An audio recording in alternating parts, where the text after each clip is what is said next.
भारत पर ही हमला करना शुरू कर दिया। पाकिस्तान ने हमारे स्कूलों, कॉलेजों को, गुरुद्वारों को, मंदिरों को, सामान्य नागरिकों के घरों को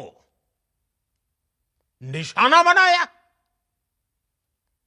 पाकिस्तान ने हमारे सैन्य ठिकानों को निशाना बनाया। लेकिन इसमें भी पाकिस्तान खुद बेनकाब हो गया। दुनिया ने देखा कि कैसे पाकिस्तान के ड्रोन्स, पाकिस्तान की मिसाइलें भारत के सामने तिनके की तरह बिखर गई। भारत के सशक्त एयर डिफेंस सिस्टम ने उन्हें आसमान में ही नष्ट कर दिया। पाकिस्तान की तैयारी सीमा पर वार की थी, लेकिन भारत ने पाकिस्तान के सीने पर वार कर दिया। भारत के ड्रोन्स, भारत की मिसाइलों ने सटीकता के साथ हमला किया। पाकिस्तानी वायुसेना के उन एयरबेस को नुकसान पहुंचाया, जिस पर पाकिस्तान को बहुत घमंड था। भारत ने पहले 3 दिनों में ही पाकिस्तान को इतना तबाह कर दिया जिसका उसे अंदाजा भी नहीं था। इसलिए भारत की आक्रामक कार्रवाई के बाद पाकिस्तान बचने के रास्ते खोजने लगा। पाकिस्तान दुनिया भर में तनाव कम करने के लिए गुहार लगा रहा था, और बुरी तरह पीटने के बाद इसी मजबूरी में 10 मई की दोपहर को पाकिस्तानी सेना ने हमारे डीजीएमओ को संपर्क किया। तब तक हम आतंकवाद के इंफ्रास्ट्रक्चर को बड़े पैमाने पर तबाह कर चुके थे। आतंकियों को मौत के घाट उतार दिया गया था। पाकिस्तान के सीने में बसाए गए आतंक के अड्डों को हमने खंडहर बना दिया था। इसलिए जब पाकिस्तान की तरफ से गुहार लगाई गई, पाकिस्तान की तरफ से जब ये कहा गया कि उसकी ओर से आगे कोई आतंकी गतिविधि और सैन्य दुस्साहस नहीं दिखाया जाएगा, तो भारत ने भी उस पर विचार किया। और मैं फिर दोहरा रहा हूं, हमने पाकिस्तान के आतंकी और सैन्य ठिकानों पर अपनी जवाबी कार्रवाई को अभी सिर्फ स्थगित किया है। आने वाले दिनों में हम पाकिस्तान के हर कदम को इस कसौटी पर मापेंगे कि वो क्या रवैया अपनाता है। साथियों, भारत की तीनों सेनाएं, हमारी एयरफोर्स, हमारी आर्मी और हमारी नेवी, हमारी border security force BSF, Bharat के अर्धसैनिक बल लगातार अलर्ट पर है। सर्जिकल स्ट्राइक और एयर स्ट्राइक के बाद अब ऑपरेशन सिंदूर आतंक के खिलाफ भारत की नीति है। ऑपरेशन सिंदूर ने आतंक के खिलाफ लड़ाई में एक नई लकीर खींच दी है, एक नया पैमाना, न्यू नॉर्मल तय कर दिया है। पहला, भारत पर आतंकी हमला हुआ तो मुंह तोड़ जवाब दिया जाएगा। हम अपने तरीके से, अपनी शर्तों पर जवाब देकर रहेंगे। हर उस जगह जाकर कठोर कार्रवाई करेंगे जहां से आतंक की जड़ें निकलती हैं। दूसरा, कोई भी न्यूक्लियर ब्लैकमेल भारत नहीं सहेगा। न्यूक्लियर ब्लैकमेल की आड़ में पनप रहे आतंकी ठिकानों पर भारत सटीक और निर्णायक प्रहार करेगा। तीसरा,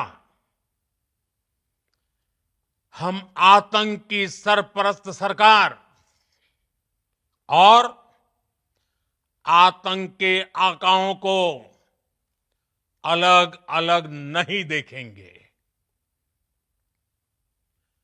ऑपरेशन सिंदूर के दौरान दुनिया ने पाकिस्तान का वो घिनौना सच फिर देखा है, जब मारे गए आतंकियों को विदाई देने पाकिस्तानी सेना के बड़े बड़े अफसर उमड़ पड़े। स्टेट स्पॉन्सर्ड टेररिज्म का ये बहुत बड़ा सबूत है। हम भारत और अपने नागरिकों को किसी भी खतरे से बचाने के लिए लगातार निर्णायक कदम उठाते रहेंगे। साथियों, युद्ध के मैदान पर हमने हर बार पाकिस्तान को धूल चटाई है और इस बार ऑपरेशन सिंदूर ने नया आयाम जोड़ा है। हमने रेगिस्तानों और पहाड़ों में अपनी क्षमता का शानदार प्रदर्शन किया और साथ ही न्यू एज वॉरफेयर में भी अपनी श्रेष्ठता सिद्ध की। इस ऑपरेशन के दौरान हमारे मेड इन इंडिया हथियारों की प्रामाणिकता सिद्ध हुई। आज दुनिया देख रही है 21वीं सदी के वॉरफेयर में made in India defence equipments, इसका समय आ चुका है। साथियों, हर प्रकार के आतंकवाद के खिलाफ हम सभी का एकजुट रहना, हमारी एकता हमारी सबसे बड़ी शक्ति है। निश्चित तौर पर ये युग युद्ध का नहीं है, लेकिन ये युग आतंकवाद का भी नहीं है। टेररिज्म के खिलाफ जीरो टॉलरेंस, ये एक बेहतर दुनिया की गारंटी है। साथियों, पाकिस्तानी फौज, पाकिस्तान की सरकार जिस तरह आतंकवाद को खाद पानी दे रहे हैं, वो एक दिन पाकिस्तान को ही समाप्त कर देगा। पाकिस्तान को अगर बचना है तो उसे अपने टेरर इंफ्रास्ट्रक्चर का सफाया करना ही होगा। इसके अलावा शांति का कोई रास्ता नहीं है। भारत का मत एकदम स्पष्ट है। टेरर और टॉक एक साथ नहीं हो सकते। टेरर और ट्रेड एक साथ नहीं चल सकते और पानी और खून भी एक साथ नहीं बह सकता। मैं आज विश्व समुदाय को भी कहूंगा, हमारी घोषित नीति रही है, अगर पाकिस्तान से बात होगी तो टेररिज्म पर ही होगी। अगर पाकिस्तान से बात होगी तो पाक ऑक्युपाइड कश्मीर पीओके उस पर ही होगी। प्रिय देशवासियों, आज बुद्ध पूर्णिमा है। भगवान बुद्ध ने हमें शांति का रास्ता दिखाया है। शांति का मार्ग भी शक्ति से होकर जाता है। मानवता शांति और समृद्धि की तरफ बढ़े, हर भारतीय शांति से जी सके, विकसित भारत के सपने को पूरा कर सके, इसके लिए भारत का शक्तिशाली होना बहुत जरूरी है।